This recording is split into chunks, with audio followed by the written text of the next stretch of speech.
Hello viewers, क्या हाल चाल। This is Manish Kumar और आज हम बात करने वाले आईपी बीटेक मैनेजमेंट कोटा के बारे में। सारा काउंसलिंग प्रोसीजर जान लेंगे और कट ऑफ्स क्या क्या है इससे रिलेटेड वो जान लेंगे।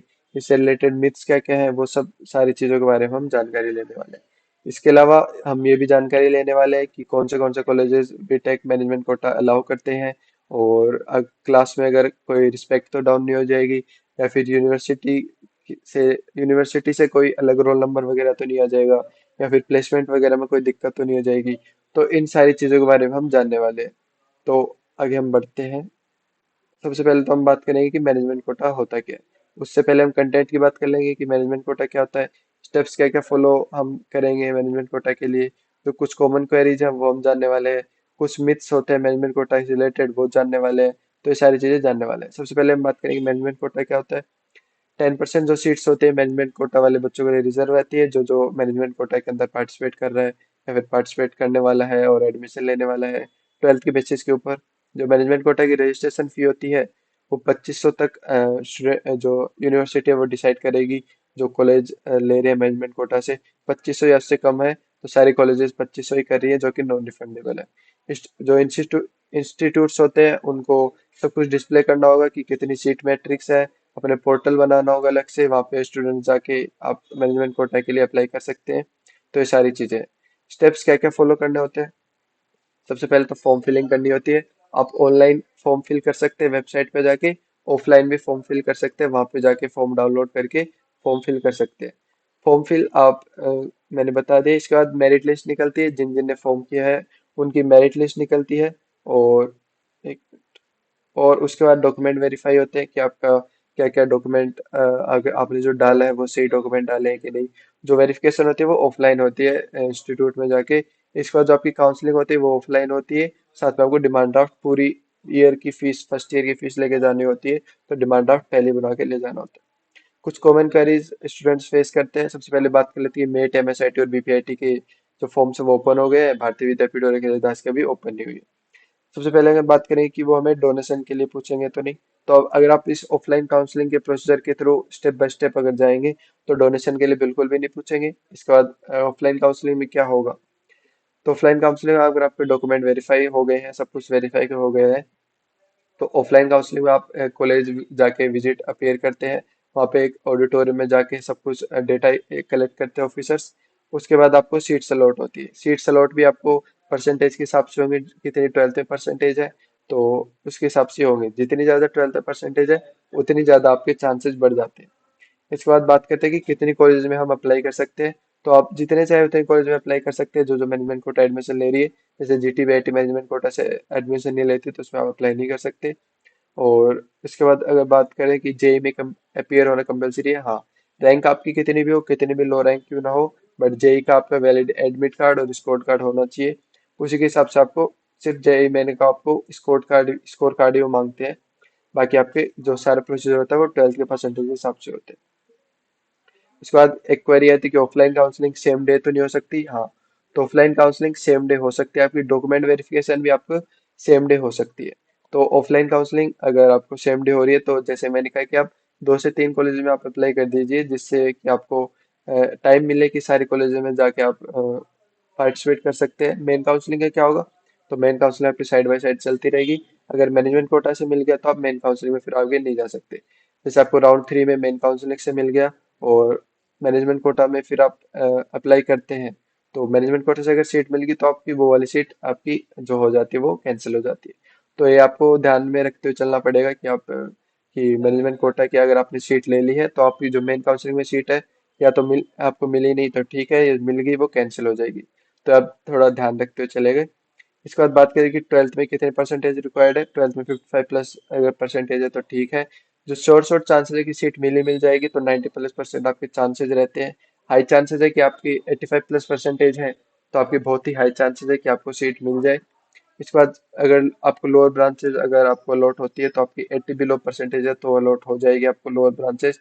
ट्रिपल ई के से ट्रिपल ई होती है और उससे जो लोअर ब्रांचेस होती है वो आपको अगर 80 बिलो 80 पर अगर परसेंटेज है तो आपको अलॉट होने के चांसेस है। या तो लोअर ब्रांचेस अलॉट होंगी या कुछ अलॉट नहीं होगा। कुछ इंपॉर्टेंट डॉक्यूमेंट जैसे 12th की मार्कशीट होगी, जेई मेंस का एडमिट कार्ड, स्कोर कार्ड दोनों आप संभाल के रखना है। जो आपका फॉर्म फिल किया अगर ऑनलाइन तो आपको प्रूफ रखना होगा, वहाँ की पीडीएफ जनरेट करके उसका प्रिंट आउट निकाल लीजिए। या फिर अगर ऑफलाइन आप जाके वहाँ पे सबमिट करवा रहे हैं तो आपको कुछ रिसिप्ट वगैरह देंगे, वो आप जाके ट्राई कर सकते हैं। अंडरटेकिंग वगैरह एनओसी वगैरह देनी होगी उनको लिख के कि आपने अगर मैनेजमेंट कोटा से एडमिशन ले लिया तो आप कहीं और एडमिशन नहीं लेंगे, आपने बस सीट कंफर्म कर दी है। इसके बाद और जो भी सारे सर्टिफिकेट है वो कर देंगे। क्योंकि हम सारे सर्टिफिकेट क्यों लेके जा रहे हैं, क्योंकि उस टाइम पे आपको वहीं पे सीट अलॉट होती है, क्योंकि आप फर्स्ट ईयर की फीस भी वहाँ पे लेके जा रहे हो, वहीं पे आप तभी आपको सीट अलॉट होगी, तब आप फर्स्ट ईयर की फीस उनको जमा कर दोगे एज डी डिमांड ड्राफ्ट। तो आपको डिमांड ड्राफ्ट साथ लेके जाना है, सारे डॉक्यूमेंट साथ लेके जाने हैं। ऑफलाइन काउंसलिंग से अगर हो गए उस दिन तो सारे डॉक्यूमेंट आपको लेके जाना जरूरी है। डीडी तो कंपलसरी कंपलसरी है, उसके बिना तो होगा ही नहीं। और क्वेरी आती है कि राउंड्स कितने होते हैं, तो आपके 2 राउंड्स होते हैं। वन ही होते हैं वैसे तो, बट राउंड्स 2 हो जाते हैं, क्योंकि फर्स्ट राउंड में जो लोअर सीट्स है वो वैकेंट रह जाती है, अपर सीट्स कुछ कुछ एक दो वैकेंट रह जाती है कैटेगरी के हिसाब से। इनसाइड दिल्ली कोटा लगता है, हाँ इनसाइड दिल्ली कोटा लगता है, बट 10% सीट्स में उतना ही लगता है, फिर कैटेगरी में डिवाइड हो जाता है और आउटसाइड दिल्ली लगा जाता है।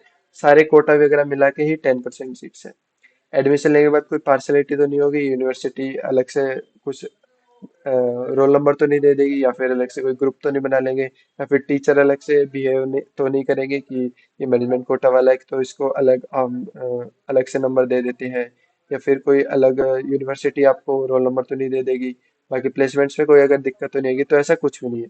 ये टिक तो बस टेम्पलेट में था तो लगा रह गया। बाकी ऐसा कुछ भी नहीं होगा आपको। कॉलेज में आपको कोई पार्सलिटी नहीं होगी, बाकी आपकी सारी ओबीसी और ईडब्ल्यूएस को छोड़ के एससी एसटी आपको कोटा लगता है। इनसाइड दिल्ली आउटसाइड दिल्ली कोटा लगता है, बस नाम नाम के लगता है। बाकी आपकी 10% सीट्स ही आपकी रिजर्व होती है। और अगर इसके बाद अगर बात करें कि मिथ्स होते हैं कुछ इससे रिलेटेड कि एग्जाम से या रोल नंबर कोई इशू नहीं होगा, वो मैंने आपको ऑलरेडी बता दी कि ऐसा कोई इशू नहीं होगा। प्लेसमेंट्स भी कोई इफेक्ट नहीं पड़ने वाला है। क्लास में रिस्पेक्ट, बच्चे कहेंगे कि आप मैनेजमेंट कोटा से आए हो तो पैसे वाले होगा भाई, तू ऐसा है कुछ वैसा है, तो उन्हें कह देना कि 12th के परसेंटेज के हिसाब से आया हूँ। और अगर वो सुनेंगे तो वो भी एक बार शॉक हो जाएंगे कि हमें तो पता ही नहीं था कि 12 परसेंटेज आते हैं, मेरी तरफ से ज्यादा परसेंटेज है।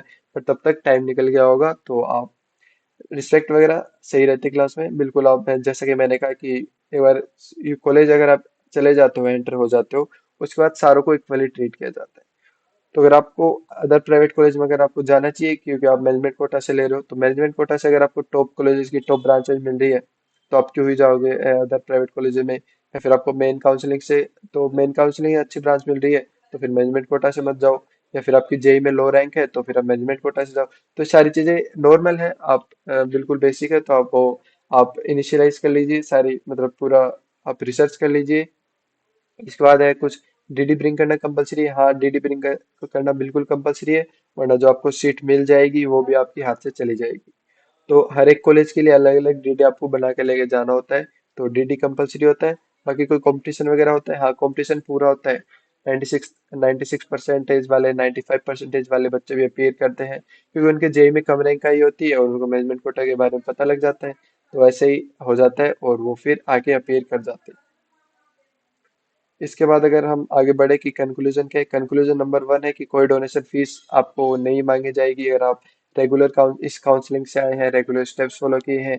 कंक्लूजन 2 है कि आपको सही से डॉक्यूमेंट्स वेरीफाई करवा लेने हैं, और डॉक्यूमेंट को अभी से संभाल के रखना शुरू कर दीजिए। दो दो फोटो कॉपीज अभी से आप उनकी करवा लीजिए। एडमिट कार्ड जेई का बिल्कुल कंपलसरी होता है, तो वो आप प्रिंट आउट करवा लीजिए। और राउंड्स हमने बताया कि 2 होते हैं।